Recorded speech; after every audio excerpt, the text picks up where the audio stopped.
My son's fiancée threw my suitcase out the front door and screamed, "We're going on our honeymoon, not babysitting some decrepit old bat. Go find a senior center." The trip was supposed to be the three of us. My son loaded the car without looking at me.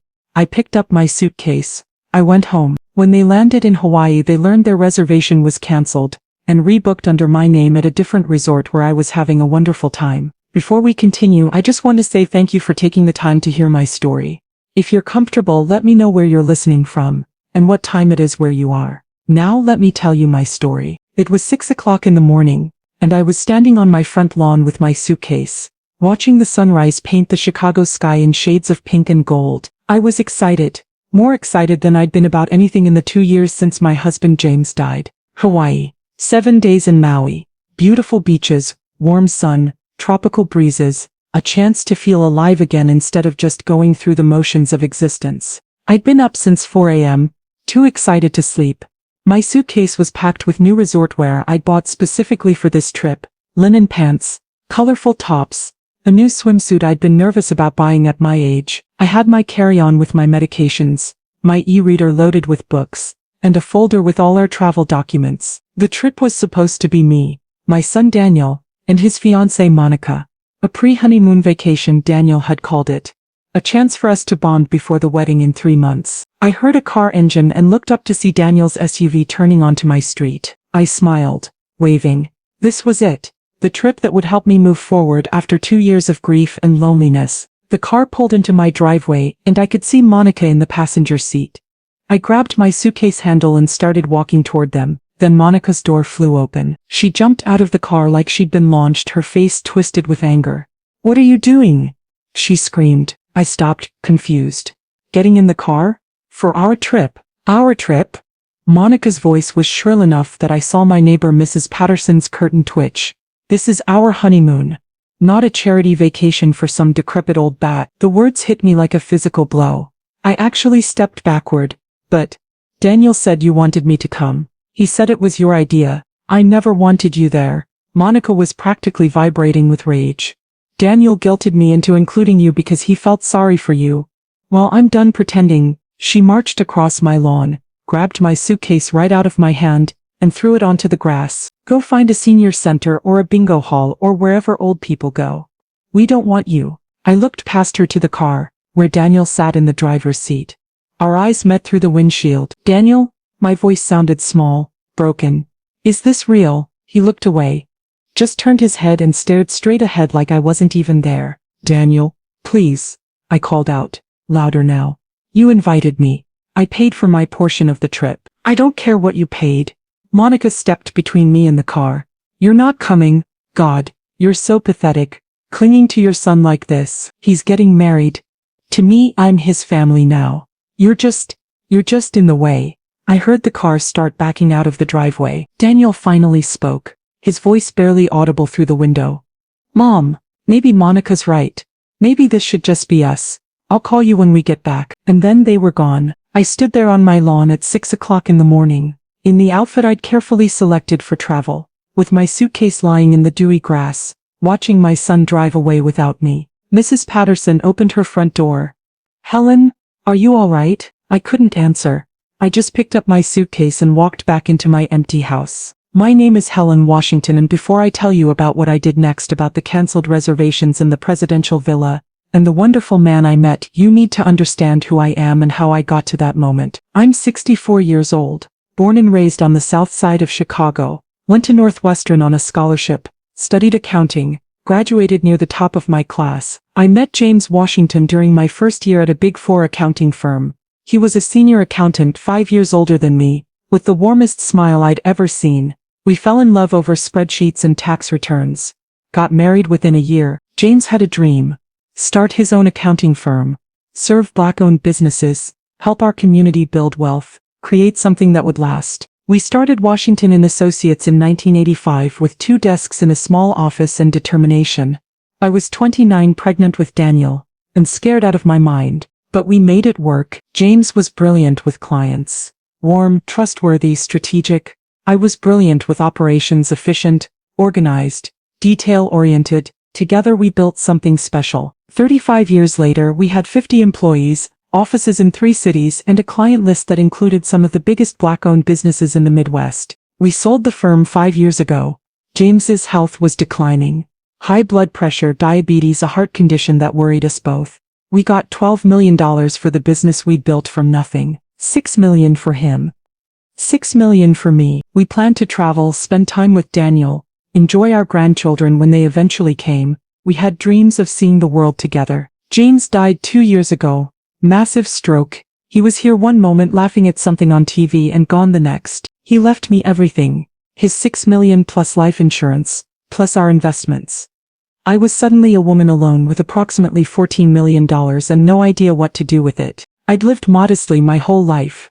We'd put everything back into the business, into saving, into building security. Now I had more money than I could ever spend, and the only person I wanted to share it with was gone. Daniel was my only child. We'd wanted more, but I'd had complications after his birth. He was our miracle, our everything. I'd always been careful not to spoil him, not to flash money around. I wanted him to understand the value of hard work, of building something yourself. He'd gone to a good college, I'd paid for it, but he'd earned his place there.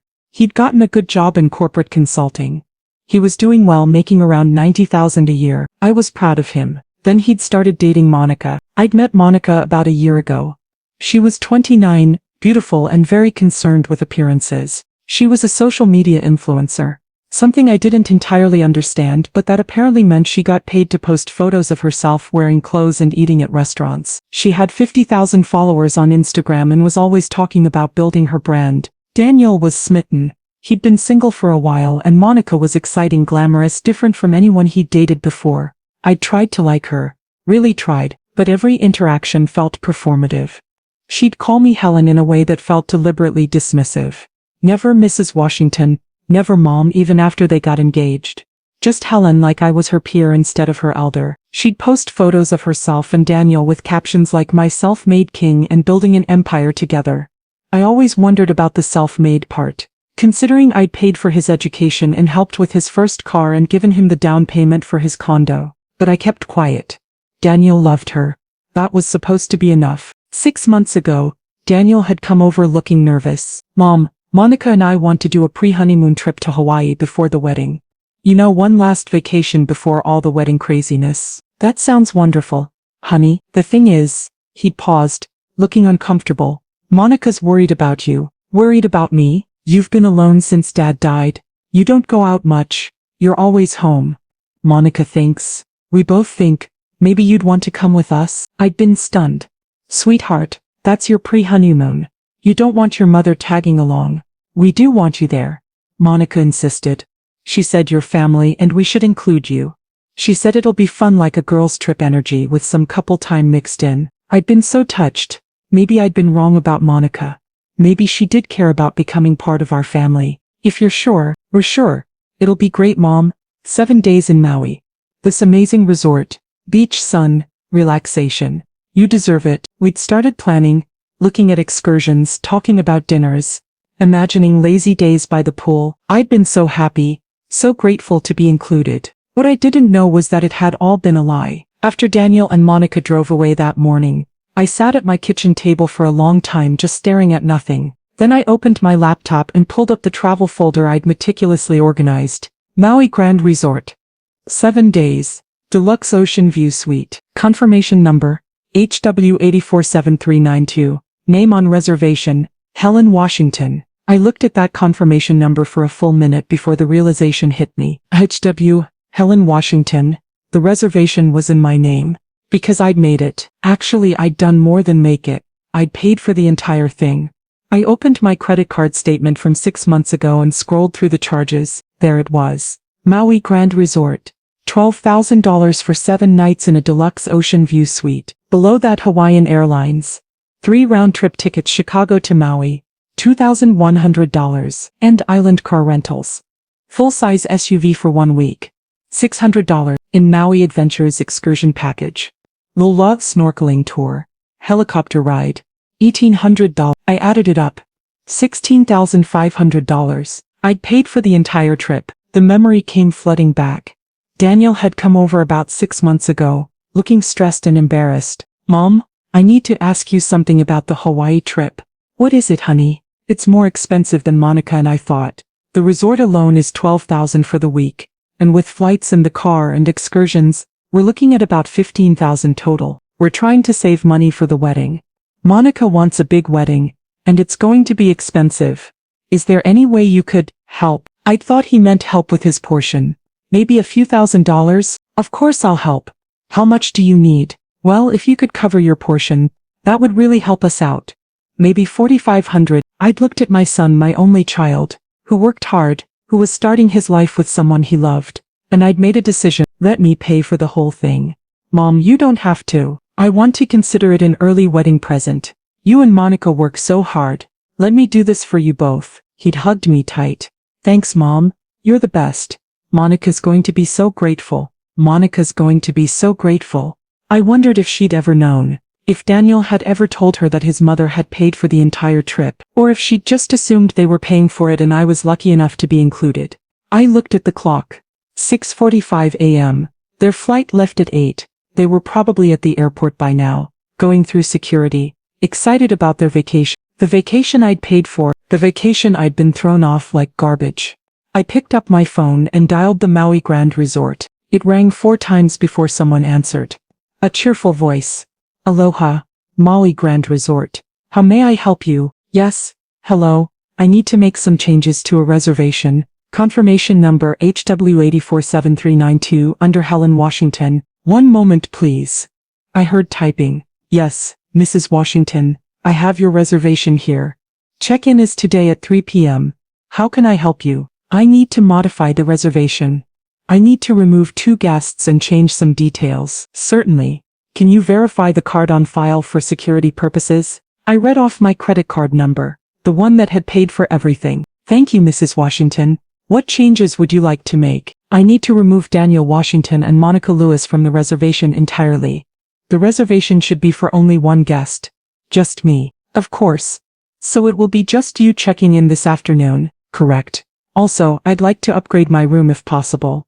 What's your best suite available? More typing. We have our presidential ocean villa available. It's our premium accommodation, private terrace, infinity pool, full ocean view, butler service. It's $5,000 per night. $5,000 per night, $35,000 for the week. Before James died, that number would have made me hesitate. We'd been successful, but we'd never been extravagant. But James was gone. I had more money than I could spend, and I'd just been called a decrepit old bat by my future daughter-in-law and abandoned by my son. I'll take it. Wonderful. Let me calculate the new total with the upgrade. That brings your stay to $43,000 for the 7 nights. Shall I charge the card on file? Yes. Please. And one more thing. Yes, ma'am. When Daniel Washington and Monica Lewis try to check in this afternoon, what exactly will you tell them? There was a pause. I'll tell them that the reservation has been cancelled and rebooked under your name only. They won't have access to the room or the booking. Perfect. And please don't tell them where I am or that I'm staying there. Just that the reservation is no longer available to them. Understood, Mrs. Washington. Is there anything else I can help you with? Actually, yes. What's your VIP experience package? She explained. Private chef service, priority spa bookings, premium excursions, dedicated concierge. Add that to my stay, please. By the time I hung up, I'd spent $43,000 on the Maui Grand reservation. But I wasn't done. I booked a new flight, the 10 a.m. direct to Maui, arriving at 4 p.m. local time. First class, $3,500. Then I did something else. Something excessive and petty and absolutely wonderful. I booked a second resort, the Royal Maui Paradise, an ultra-luxury property I'd seen in my research but dismissed as too expensive. I booked the Royal Villa. $6,000 per night, $42,000 for the week. The villa had a private infinity pool, direct beach access, an outdoor shower, a full kitchen and 24-hour butler service. I'd stay there, at the Royal Maui Paradise, but I'd keep the presidential ocean villa at the Maui Grand Resort where Daniel and Monica thought they were staying. I'd keep it just to make sure they couldn't have it. Total spent in one morning, approximately $90,000. My accountant brain cataloged it automatically. Tax deductible? No. Reasonable? Absolutely not. Worth it? We'd see. I looked at the clock. 7 a.m. I had 3 hours until my flight. I repacked my suitcase, called an Uber and headed to O'Hare International Airport. I arrived at the airport at 7:45 and made my way to the first-class check-in counter. As I walked through the terminal, I saw them, Daniel and Monica, at the regular check-in counter for economy passengers, surrounded by their luggage. Monica was taking selfies, her phone held at that specific angle influencers use. She was wearing a designer outfit. I recognized the logo and had her hair and makeup done perfectly despite the early hour. Daniel looked tired. He was handling the check-in process while Monica posed. They didn't see me. I was at a different part of the terminal, and they were too focused on their own drama. I checked in for my first-class flight, sailed through security with my TSA pre-check, and settled into the airline lounge with a cappuccino and a pastry. At 8:15, I saw through the window as their plane pushed back from the gate. 8 hours to Maui in economy seats. My flight started boarding at 9:30. I was in C2A, a spacious first-class pod with a lie-flat bed. The flight attendant brought me champagne before takeoff. Welcome aboard, Mrs. Washington. Can I get you anything else? I'm fine, thank you. As we took off, I looked out at Chicago disappearing below me, and felt something I hadn't felt in 2 years. Free. The flight to Maui was 8 hours of luxury I'd never experienced before. I'd traveled plenty for business over the years, but always in economy, always watching costs. James and I had built our wealth by being careful, by not wasting money on frivolous things. But this wasn't frivolous. This was necessary. Healing. A reclamation of my own worth. The flight attendant brought me lunch, actual plated food, not the sad sandwiches of economy class, offered me wine, which I accepted, set up my entertainment system and brought me warm cookies mid-flight. I watched a movie, read a book, napped in my fully reclined seat, somewhere over the Pacific, flying in the opposite direction from my old life. I thought about James. What would he think of what I was doing? Part of me thought he'd be horrified at the expense. $90,000 on a week-long vacation. Helen, are you out of your mind? But another part of me, the part that knew him best, that had loved him for 35 years, thought he'd understand. You gave that boy everything, Helen. You raised him right, and this is how he treats you. Show him what he's missing. Show him who his mother really is. I smiled, imagining his voice. I miss you, I whispered to the window, to the clouds, to wherever James was now. But I think I'm going to be okay. We landed in Maui at 4 p.m. local time. The air when I stepped off the plane was warm and fragrant, carrying the scent of flowers and ocean and possibility. I collected my luggage, walked outside to the rideshare pickup area, and requested a luxury car service. 15 minutes later, I was in the back of a pristine Mercedes heading toward the Royal Maui Paradise. My phone buzzed, multiple missed calls from Daniel. 7 text messages. I silenced it without reading them. The resort appeared ahead, and I actually gasped. It was stunning. White buildings cascading down toward a private beach, lush tropical gardens, infinity pools that seemed to blend with the ocean. The driver pulled up to the entrance where a uniformed staff member immediately appeared. Aloha, welcome to Royal Maui Paradise. Checking in? Yes, Helen Washington. Wonderful, we've been expecting you, Mrs. Washington. Let me take your bags. Inside, the lobby was all soaring ceilings and natural materials, bamboo and stone and water features creating a sense of tranquil luxury. The front desk agent, a young woman named Lulani, greeted me warmly. Mrs. Washington, welcome. We have you in our royal villa for 7 nights. Let me just verify a few details. She went through the check-in process efficiently. My villa was ready. My butler Marcus would meet me there to show me around and discuss my preferences. Is this your first time in Maui? Lilani asked. It is. Well, you picked the perfect place to stay. The Royal Villa is our finest accommodation. I think you're going to love it. A golf cart appeared to transport me to my villa. We drove through the grounds, past multiple pools, through gardens with flowers I couldn't name, along pathways lit by tiki torches even though it was still daylight. My villa was at the far end of the property, positioned for maximum privacy. When we pulled up, I understood why it cost $6,000 a night. It wasn't just a room, it was a house. A beautiful, sprawling, open-air house with walls that slid away to let the ocean breeze flow through. Marcus was waiting at the entrance. He was a black man in his 40s with a warm smile and professional demeanor. Mrs. Washington, welcome to your home for the week. I'm Marcus, your personal butler. Please let me show you around. The tour took 20 minutes because there was so much to see. The master bedroom with a king bed facing floor-to-ceiling windows overlooking the ocean. The bathroom with a soaking tub and an outdoor shower surrounded by tropical plants.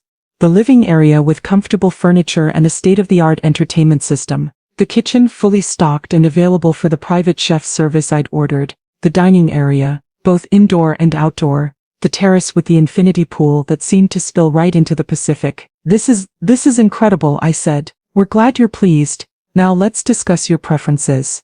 Do you have any dietary restrictions? Favorite foods? Things you definitely don't like? We spent another 20 minutes going over details. I told him I'd be happy with surprise meals. I trusted the chef's expertise. I wanted fresh fruit and good coffee available at all times. I'd like a massage appointment scheduled but wasn't sure when yet. Your spa's ready whenever you are, Marcus said. We have the best masseuse on the island on staff. Just let me know when you'd like to schedule. After he left, I stood on my terrace looking out at the ocean and realized I was crying. Not sad tears. Not grief tears. Relief tears. For 2 years I'd been so focused on just surviving each day. On being there for Daniel. On maintaining the house and managing my finances and going through the motions of living. I hadn't actually lived. But standing here in this impossibly beautiful place on this trip I'd claimed for myself, I felt alive again for the first time since James died. Meanwhile, about 20 miles away, Daniel and Monica were having a very different experience. I didn't know this until later, when Daniel told me. But here's what happened. They landed at 2 p.m., 2 hours before me, collected their luggage, got their rental car, drove the 40 minutes to the Maui Grand Resort. Monica had been taking photos the entire drive, posting to Instagram with captions like "Paradise Found" and "Pre-honeymoon dreams coming true." They pulled up to the resort at 3 p.m., right at check-in time. The Maui Grand was beautiful, a luxury property with multiple pools, restaurants, and perfect ocean views. This is amazing. Monica was already posing for photos in the lobby. Daniel, take my picture by that fountain. Daniel, still feeling guilty about leaving his mother behind, was quieter. Let's check in first. They approached the front desk where a professional woman named Keisha greeted them. Aloha. Checking in? Yes, reservation under Washington. Daniel Washington. Keisha typed into her computer, her expression shifted slightly. I'm not finding a Daniel Washington. Maybe it's under my mother's name. Helen Washington? More typing. Keisha's face changed. Yes. I see the issue. What issue? This reservation was cancelled and rebooked this morning. Monica stepped forward. Cancelled? By who? By Helen Washington, the cardholder. Daniel felt his stomach drop. That doesn't make sense. There must be a mistake. Can you call her? She probably just accidentally. Sir, Mrs. Washington specifically modified her reservation to remove you and your companion. She checked in about an hour ago. She's here? Daniel's voice rose. Other guests in the lobby turned to look. Yes, sir. She's in our presidential ocean villa. Monica exploded. Are you kidding me? That psycho bitch stole our reservation? Ma'am, please keep your voice down, Keisha said calmly. She didn't steal it. She paid for it. The reservation and all charges have been on her credit card since it was made. Daniel slumped against the counter. She paid for the whole trip? According to our records, Helen Washington paid $16,500 for the original booking 6 months ago. Then this morning, she modified it, upgraded to our presidential villa, and added VIP services. Her new total is $43,000. $43,000? Monica was practically screeching. For what? For our finest accommodation and premium services, ma'am. Okay, fine. So she paid, we'll pay her back. Just let us check in. I can't do that. The reservation is in her name only. You're not authorized guests anymore. This is insane. Call her room. Tell her to add us back. Keisha picked up the phone and dialed. It rang and rang. No answer. Mrs. Washington isn't answering. She also left specific instructions not to allow Daniel Washington or Monica Lewis access to her reservation. Daniel's mind was reeling. His mother was here, in Hawaii, in this resort, in some kind of super expensive suite, and she deliberately locked them out. This is your fault. Monica turned on him. You invited your psychotic mother on our trip. You told her she was a decrepit old bat this morning. Daniel shot back. You threw her suitcase on the lawn, because she was intruding. She paid for everything. They were creating a scene. Other guests were staring. Keisha looked uncomfortable. I can help you book a different room if you'd like, she offered. We have a standard room available for $800 per night. 800? Monica looked at Daniel. We can't afford that. Daniel pulled out his phone and checked his bank account. They'd budgeted about $3,000 for the entire trip. For meals, excursions, entertainment, not lodging because they'd thought that was covered. We have $3,000 total. That's not even 4 nights at that rate. So what are we supposed to do? Sleep on the beach? Keisha's professional demeanor remained intact. There are budget hotels inland. Maui Sunset Inn is nice and much more affordable. Around $200 per night. Budget hotels.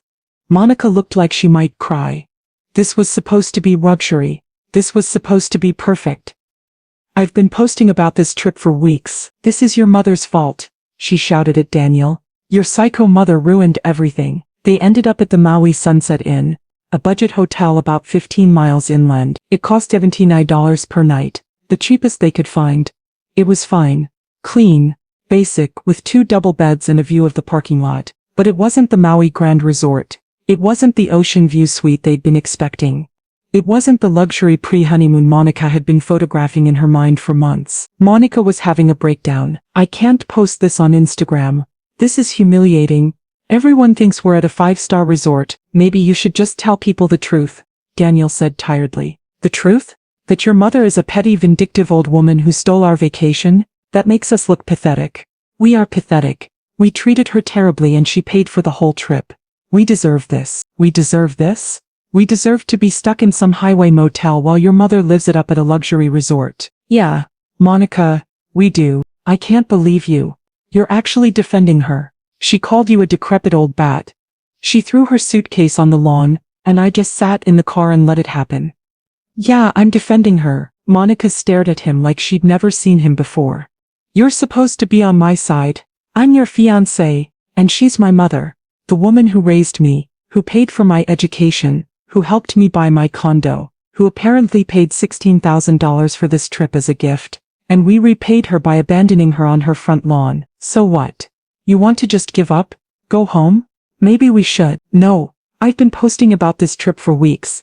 Everyone knows we're here. I can't go home after 3 hours. She grabbed her phone, started scrolling through the photos she'd taken at the airport, in the car, in front of the Maui Grand before they tried to check in. I'll use these. I'll post old photos from the resort website. Make it look like we're staying there. Daniel stared at her. You're going to fake our vacation on Instagram? What choice do I have? Thanks to your mother, our dream trip is destroyed. Our dream trip that she paid for. So what? She's your mother. You should have handled her better. You should have told her no from the beginning instead of inviting her and then backing out. And that's when Daniel realized something. Monica wasn't upset that they'd treated his mother badly. She was upset that she'd been caught. That there were consequences. She was upset about Instagram and appearances and what people would think. She didn't care about his mother at all. Maybe she'd never cared about anyone but herself. I didn't know about any of this yet. I was in my villa, living my best life. I'd changed into resort wear. One of the new outfits I'd bought, and was sitting by my infinity pool with a Mai Tai that Marcus had made for me. The sun was setting, painting the sky in impossible colors. The ocean stretched out forever. And I could hear the waves and smell the salt air and feel the warm breeze on my skin. My phone had been buzzing periodically, Daniel calling, Monica texting.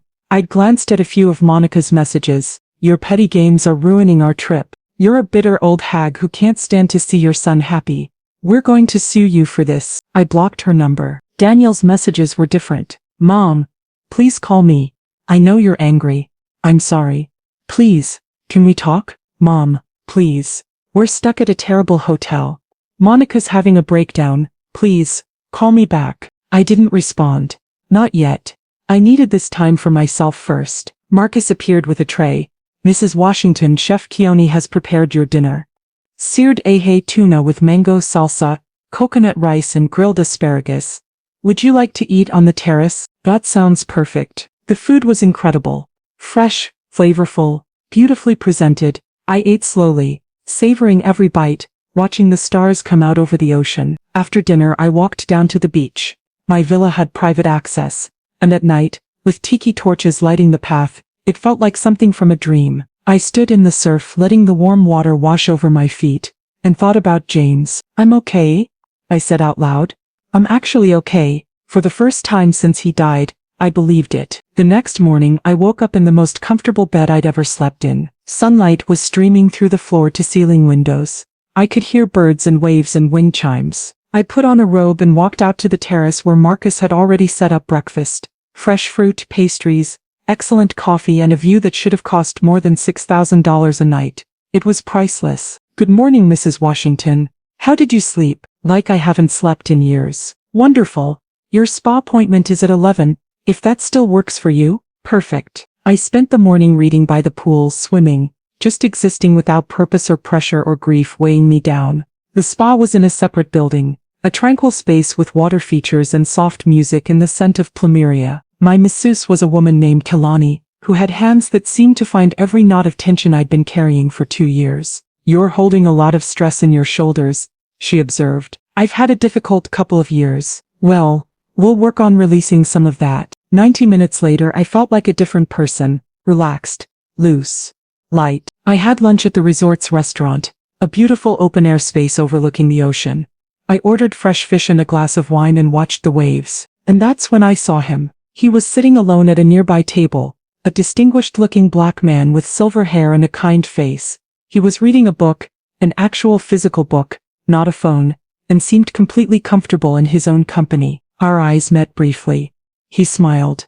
I smiled back. A few minutes later he approached my table. "Excuse me, I don't mean to intrude, but are you dining alone?" "I am." "So am I. Would you like some company?" "No pressure at all. Just thought it might be nice to have someone to talk to." I hesitated for only a moment. "I'd like that." He sat down, extending his hand. "I'm Charles. Charles Morrison, Helen Washington." We started talking and it was effortless. Easy. Like talking to someone I'd known for years instead of minutes. He was 66, a retired federal judge from D.C. He'd been on the bench for 25 years presiding over important cases, making difficult decisions. "I retired 2 years ago," he said. "Wanted to spend more time with family, do some traveling, enjoy life." "Are you here with family now?" "My daughter lives here. She moved to Maui 5 years ago, married a local guy, started a business. I visit a few times a year." "That sounds wonderful. What about you? Are you here with family?" And just like that I found myself telling him everything. About James, about building our business together, about losing him 2 years ago, about being lonely and lost, and not knowing how to move forward, about Daniel's invitation to Hawaii, about Monica's cruelty, about being left on my lawn with my suitcase, about canceling the reservation and booking the presidential villa, and the royal villa and spending $90,000 in one morning on myself. I expected him to be shocked, or judgmental, or to think I was crazy. Instead he started laughing. Not mean laughter. Delighted laughter. "You canceled their entire trip? That's brilliant. Is it? Or is it petty and vindictive?" "It's justice. They treated you terribly. Actions have consequences. My son thinks I'm punishing him." "Good. Maybe he'll learn something." Charles took a sip of his wine. "Helen, can I tell you something? You did the right thing." "How do you know?" "Because I've spent 25 years watching people treat each other badly and face no consequences. It's refreshing to see someone actually stand up for themselves." We talked for 2 more hours. About our late spouses. His wife Marie had died 3 years ago of cancer. About our careers. About our children. About what it meant to build a new life after losing your partner. "It's hard," Charles said. "Starting over at our age. Everything reminds you of who you lost. But it's also an opportunity," I said. "To figure out who you are beyond being someone's wife. Beyond being someone's mother." Exactly. When lunch ended, he asked if I'd like to have breakfast the next morning. "I'd love that." He smiled. A warm, genuine smile that made something in my chest flutter for the first time in years. "It's a date." Day 3 in Hawaii was when Daniel finally got through to me. I was sitting by my pool reading, when my phone rang. I'd been ignoring it, but something made me look at the screen. "Daniel?" Again. I answered. "Mom, thank God. I've been trying to reach you for days." "I know." I wasn't ready to talk. "Mom, please. I'm so sorry for everything, for Monica, for leaving you, for all of it. Please. Can you help us?" "Help you how?" "Can you add us back to the reservation? We're staying at this terrible budget hotel. Monica's miserable. Everything's ruined." "Good." There was a shocked silence. "Mom, Daniel, do you know what Monica called me? A decrepit old bat. She threw my suitcase on the lawn. She told me to find a senior center. I know, and I'm sorry. And you just sat there. You didn't defend me. You didn't tell her she was wrong. You said maybe Monica's right and drove away. I was in shock. I didn't know she was going to do that, but you agreed with her. You said maybe this should just be the two of you. You abandoned your mother on her front lawn. I heard him take a shaky breath. You're right. I was wrong. So wrong. Mom, please. I'll make it right. I'll talk to Monica. I'll make her apologize. I don't want her apology. Daniel, I want you to understand something. What? I paid for that entire trip. $16,500. As a gift, because you told me Monica insisted I come. You said you wanted me there. Was any of that true? Silence. Daniel, it was my idea, he said quietly. I wanted you there. I thought it would be good for you to get away, to have something to look forward to. Monica went along with it to seem nice, but she never really wanted you to come. So you lied to me about it. Yes? I'm sorry. You let me pack my suitcase and stand on my lawn at 6 in the morning, excited about a trip I'd paid for, and then you let your fiancé verbally abuse me and you drove away. I know I did. Mom, I'm so sorry. Please, can we fix this? I don't know if we can. Daniel, I need time. Are you really staying at the resort? At our resort? I was. I checked out yesterday. I'm at a different resort now, a nicer one. Mom, we can't afford to stay here for a whole week. The budget hotel is eating through our money. Can you at least help us with a room somewhere? No, Mom. Daniel, you're 32 years old. You're getting married. You're starting your own life. Figure it out. I can't believe you're doing this. I can't believe you did what you did. I have to go now. Mom, wait. I hung up, and then I turned off my phone completely. The rest of that day I spent with Charles. We had lunch together. Then we walked on the beach. Then we had dinner at the resort's finest restaurant, watching the sunset while we shared stories and laughter. You turned off your phone, he observed. I did. Good for you. Is it? Or am I being cruel? Helen, your son is a grown man. He made choices. He's facing consequences. That's not cruel. That's life. Monica thinks I'm a vindictive old woman. Monica sounds like someone who's never faced consequences for her behavior before. This is probably good for her too. We walked along the beach after dinner, and Charles took my hand. It felt natural, right? I haven't felt this way since Marie, he said quietly. Me either, since James. I'd like to keep seeing you after this trip. If you're interested. I looked at this kind, interesting man who'd appeared in my life at exactly the right moment. I'm very interested. He kissed me on the beach under the stars, and for the first time in 2 years I felt like my life was beginning again instead of just continuing without James. Back at the Maui Sunset Inn, Daniel and Monica's trip was falling apart. Monica was spending all her time on Instagram posting photos she'd grabbed from the Maui Grand website, pretending they were staying in luxury, beachfront bliss, living our best life in paradise. And Maui magic, luxury travel. The photos showed elegant rooms, infinity pools, gourmet food, none of which they were experiencing. Their actual experience was a highway motel with a continental breakfast and a view of a gas station. This is pathetic, Daniel said, watching her edit another fake post. What else am I supposed to do? Tell everyone your mother stole our vacation. She didn't steal it. She paid for it and we treated her like garbage. Oh my God, are you still defending her? Yes. Monica, do you even hear yourself? My mother paid $16,000 for this trip as a gift. We repaid her by calling her names and leaving her behind. And now you're mad that there are consequences. I'm mad that she's being petty and vindictive. She's being human. She's hurt. We hurt her. She's ruining our pre-honeymoon. We ruined it. The second you threw her suitcase on the lawn, we ruined everything. They fought for hours. About his mother. About money. About the wedding. About everything they'd been avoiding talking about for months. Finally, exhausted, Daniel said, maybe we should just go home. No, I've posted too much. I can't back out now. People will ask questions, so keep lying on Instagram. I'm done. He left her in the hotel room and drove back to the Maui Grand. He didn't know if his mother was really there or if she'd checked out like she said. But he had to try. Daniel walked into the lobby of the Maui Grand at 9 p.m. The same woman, Keisha, was at the front desk. Excuse me. Is Helen Washington still checked in here? Keisha looked uncomfortable. Sir, I can't give out information about our guests. She's my mother. Please. I just need to know if she's here. I need to apologize. She checked out this morning. Did she say where she was going? No, sir. And even if she had, I couldn't tell you. Daniel slumped. His mother was somewhere in Maui at some other resort, living her best life while he was stuck in a budget hotel with a fiancé who cared more about Instagram than reality. Can I leave her a message, in case she comes back? Keisha handed him a piece of paper. He wrote, Mom, I'm so sorry for everything. You deserved better. I love you. Please call me when you're ready. Daniel. He left the note and drove back to the Maui Sunset Inn. Monica was asleep. Or pretending to be. He lay in the other double bed, staring at the ceiling and realized something. He didn't want to marry Monica. The trip had shown him who she really was. Shallow, selfish, cruel to people she considered beneath her. And he'd let her treat his mother that way. What kind of man did that make him? Meanwhile, I was having the time of my life. Charles and I spent every day together. We had breakfast, lunch and dinner together. We explored the island, drove the road to Hana, visited waterfalls, snorkeled in crystal clear water. We talked about everything. Our marriages, our careers, our dreams for the future. I'm thinking about moving, he said one day, as we watched the sunset. DC feels empty now. Too many memories of Marie. Where would you go? I don't know. Somewhere new. Chicago has always appealed to me. My heart jumped.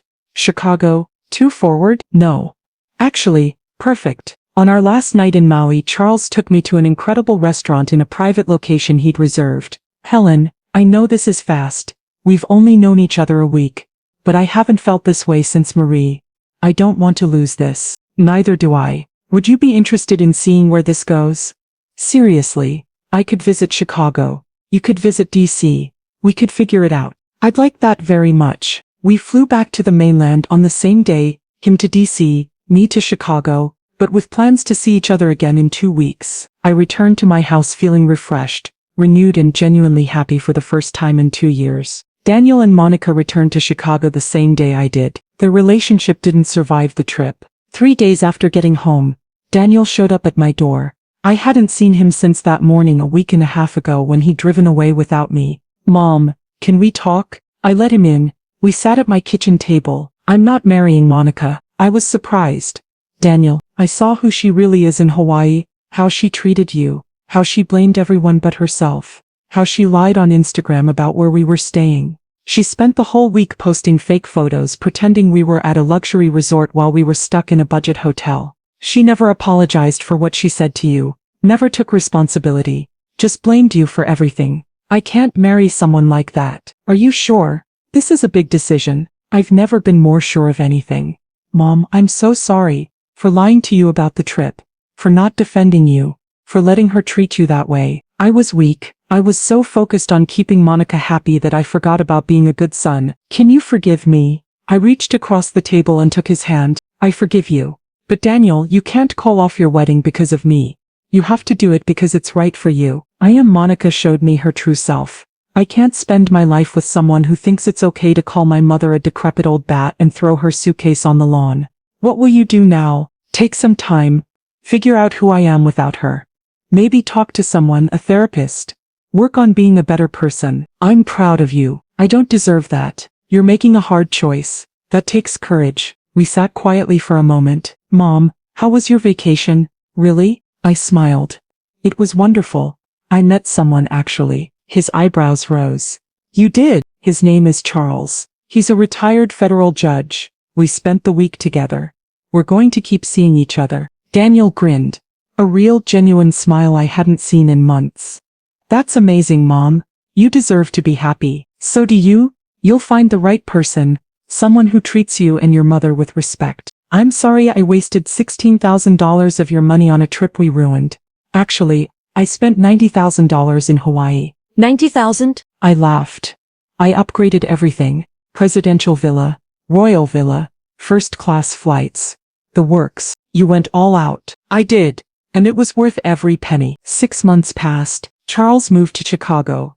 We took it slow. He got his own apartment. We dated properly, got to know each other outside the romance of a Hawaiian vacation. But it was real. Solid, built on mutual respect and genuine affection. Daniel threw himself into therapy and self-improvement. He was doing better, more thoughtful, more aware of himself and others. Monica tried to reach out to him several times. He declined every attempt. One night I had dinner with Daniel and Charles at my favorite restaurant. "Charles, thank you for making my mom happy," Daniel said. "Your mother makes herself happy," Charles replied. "I'm just lucky enough to be part of her life." I reached over and squeezed both their hands. "You know, Hawaii was the best thing that happened to me in 2 years. Not because of the resort or the luxury, because I chose myself." Monica threw my suitcase on the lawn and called me a decrepit old bat.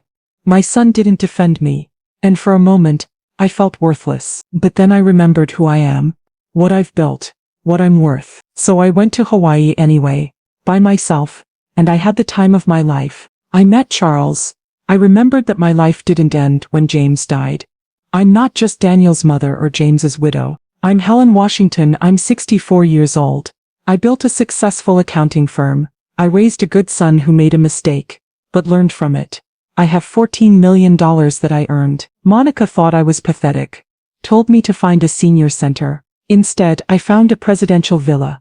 A royal villa.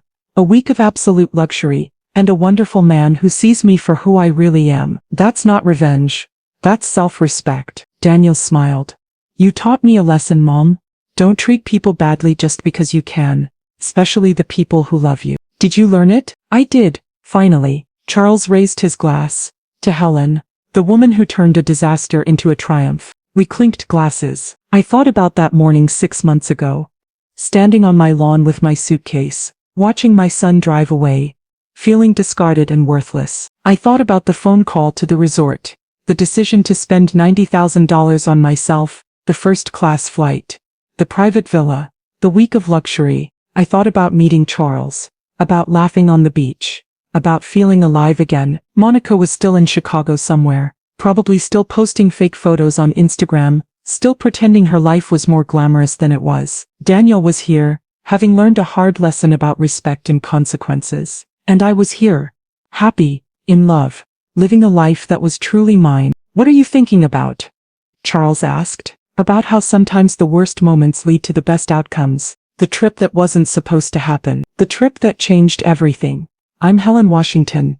My son's fiancée threw my suitcase on the lawn and called me a decrepit old bat. My son drove away without defending me. So I took the trip I'd paid for anyway. I canceled their reservation. I upgraded mine. I spent $90,000 on myself.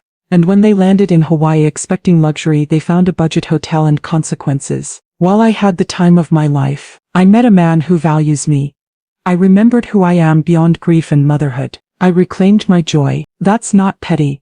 That's self-preservation. That's choosing yourself when everyone else has chosen themselves first. I'm 64 years old, widow, retired accountant, multi-millionaire, and I'm just getting started.